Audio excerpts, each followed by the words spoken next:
Oy, good news ka, Coffee. Nako, sinampahan na ito. Nakalulungkot ito. Good news ito ka, Coffee, sa side na dahil may mananagot at bad news ito dahil ilan pong opisyalis ng gobyerno ang nasangkot dito sa onion smuggling. Abay, sinampahan na po yan ng kaso. Buti nga naman ka, Coffee. Kailangan kasi may makatitikim dito eh. Yung iba kasi abuso eh, no? Sige lang, nagpapakasasa, nagpapakayaman eh. Walang pakialam sa kanya mga kababayan na naghihirap dahil sa kanilang smuggling. Kaya sinampahan na po ang ilang traders, itong mga negosyante na ito na napakagahaman, sobrang kapitalista ng NBI. Nagsampa na po ang NBI ng complaint dito sa mga traders na ito at sa mga government officials na masakit pakinggan ito ha.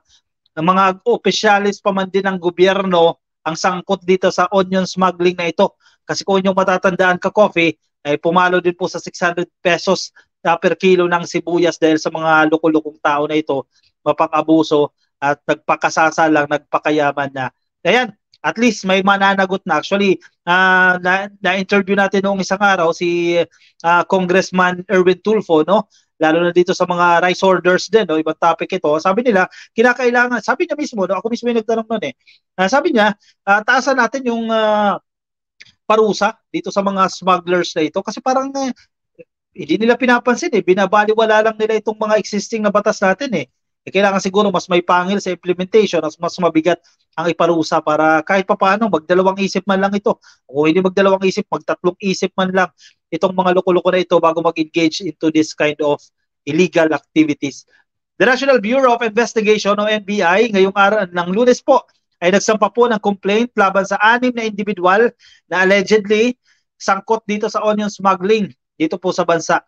Sa isa pong press conference nitong Lunes, sinabi po ng Department of Justice that the government officials are among the respondents facing profiteering and hoarding complaints. Kita mo na ito ha, mga opisyalis ng gobyerno, baka may rata pa itong mga to.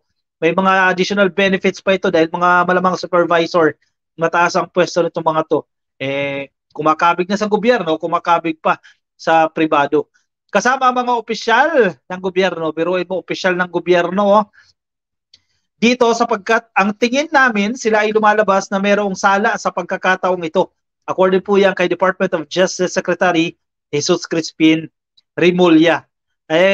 Mensahe ito ka, Coffee, malaking message po ito sa mga opisyalis ng gobyerno na hindi kayo absuelto sa kaso, no? At tama yung panawagan ng ilang mambabatas dito sa NBI at sa iba pa pong mga law enforcement agencies na inaatasan po ng batas na mag-inspeksyon o ipatupad ng mainam itong mga pulisiya na ito, lalo na po na may kaugnayan sa smuggling o hoarding. DOJ Yusek Geronimo C. explained that the complaint stemmed from the sale of around 8,000 bags of onion to the government-owned and controlled corporation Food Terminal Inc. Itong FTI. Uy, kita mo ho, nadamay pa itong FTI. 8,000 bags po ng sibuyas ang ibinenta sa gobyerno o GOCC ka, Coffee, Government-Owned and Controlled Corporation, itong FTI ng isa pong private cooperative noong December 2022. Biruin mo, gobyerno pa ang pinagbentahan nitong 8,000 bags ng sibuyas.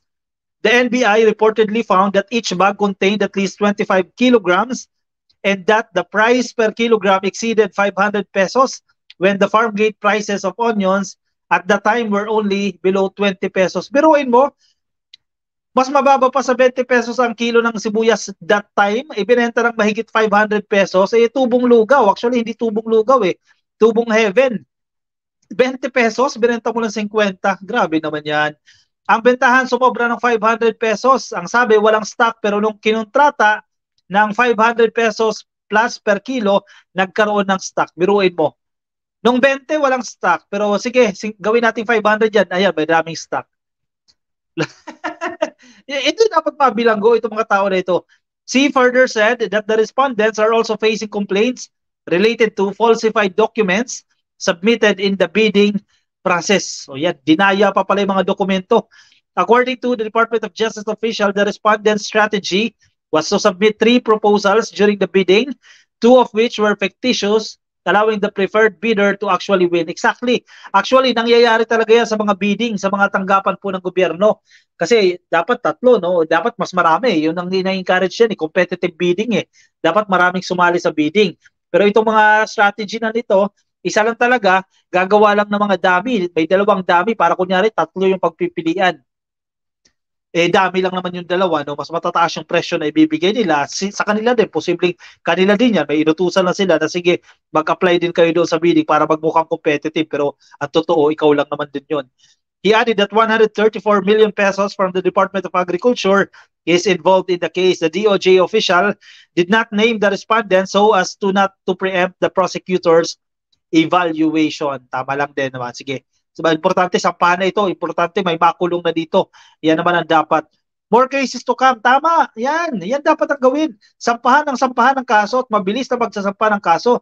May punto si Senator Chis Escudero dito eh. Bakit parang ang bagal, di ba? O ito, sige, sunod-sunod rin na kasuhan ng mga dapat kasuhan. The Justice Chief said the complaint filed by the NBI is only the first of many cases to be filed in relation to the hoarding and smuggling of onions that led to the spike in prices which soared up to 700 per kilo in late 2022. Ito ay isa lamang po sa mga kasong fina-file at dinidevelop ng DOJ.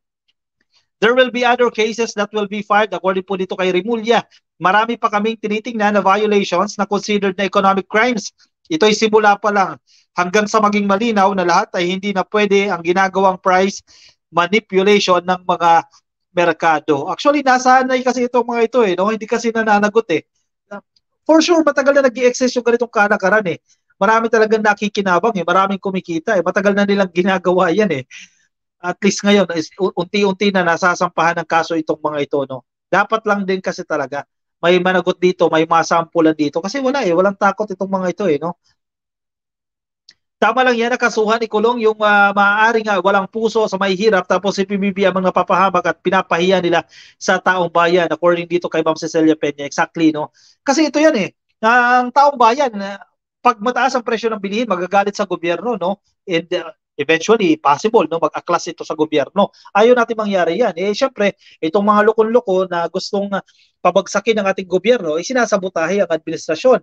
Palalabasin nila na walang ginagawa yung ating gobyerno, na hindi inaaksyonan ito at tumataas lang ang presyo ng mga bilihin. Where in fact, artificial yung shortage. Eh, sila, sinasamantala nila ka-coffee. Grupo ito ng mga negosyante, no? Gustong sirain ng administrasyon, yung iba ay gustong magpayaman, makasarili itong mga to. Heart of Asia, magandang gabi po sa inyo ka-coffee at sa pa-shoutout po sa mga Alcario at sa Season Family. Nakikinig po mula dyan sa Batangas, ka-coffee, habang nasa duty mga ka-coffee. Yan, maganda magkape habang naka-duty. No? Sana totoo na nakulong na mga Ruiz. Sa Senado pa lang po yan, ha, Ma'am Freda Estudillo. I-select into contempt lang po yan sa Senado. No? Hindi po na siya nakauwi. Pero hindi pa po sa regular na bilangguan kasi kinakailangan pong dumaan niya sa due process. No? Magkaroon ng mga hearing. Siyempre, may mga apila pa yan. So medyo matagal-tagal na proseso din po yan dito sa Pilipinas, no, knowing our justice system. Reyes Divina, nakikinig sa Facebook, happy viewing. Kay Rosemary Huerto, shoutout din po sa inyo, marami pa tayong viewers sa Facebook, no. Kay Catriona Angel Mateo, Lilia Laison, Lynn Asuncion Doles, shoutout po sa inyong lahat ng nakatutok sa atin, no. Maligayang panonood po. Ayan, ang bilis ng oras, ha. Nakaka 33 minutes na po tayo ka-coffee. Uy, kung nasa Facebook po kayo, ayan, marami tayong viewers sa Facebook, hindi pa rin po naka-like o hindi pa naka-follow. Ayan, i-click nyo lang po yung like or follow.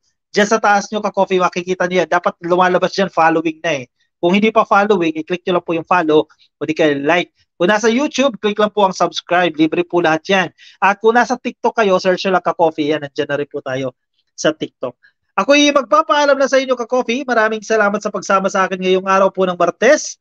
Gabi ng Martes at umaga sa ibang bansa, no, good morning sa mga kaibigan nating kagigising, kapapasok lang dyan sa ating live stream, no, happy viewing po sa inyo. Lynn Asuncion, shoutout po sa inyo.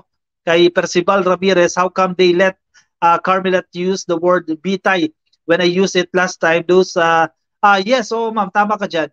Minsan yung mga terms na yan, binablock nila, naka-auto yan ka-coffee, no? Kaya minsan lagyan nyo ng space, gumamit po kayo ng ibang characters kasi may mga prohibited words ka-coffee na may mga filter silang ginagawa dyan. Alright, paalam sa inyo ka-coffee. Maraming salamat sa pagsama sa akin. Ingat po kayo. Nasaan man po kayong panig ng daigdig. Maging mabuti tayo sa ating kapwa. Paalam.